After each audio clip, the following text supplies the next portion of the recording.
We start with 1 hour chart. We want to see how we can look for trade. As you can see, after we get this down move, I mentioned in my last analysis, we have to wait for the correction or trade setup before we get the trade.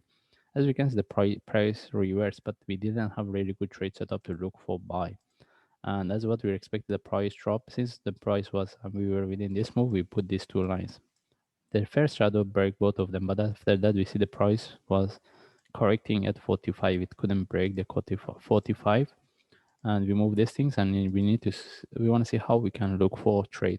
We move to daily chart, and as we can see, based on daily chart, after the price broke the top of the previous, the this flat, then we start to get the correction. Now we want to see how we can look for this trade.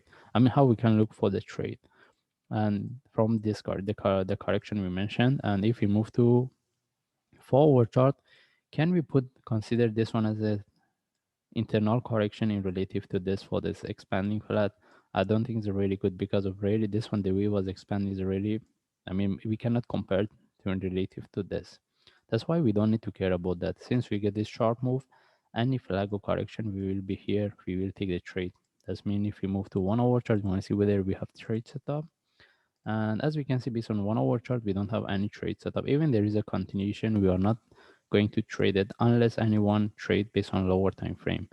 If we want to look for trade, the best thing is we wait, we get the correction. Then from there, we can consider whether we should to look for trade or not. All right. But how about if we get a sharp move flag? This is where we're going to look for sell. For sure, if we get any trade setup for sell in terms of the risk and reward, it can give us better trade setup. And even if we are not going to look for sell, if we see this kind of the move, this is where we are going to, we are not going to look for buy anymore. We wait to see how deep it can go. But the best is we wait, we get the correction. And right now we don't have any trade setup. In this case, we just follow the chart. If I see any update or any trade setup, I will share. Thanks.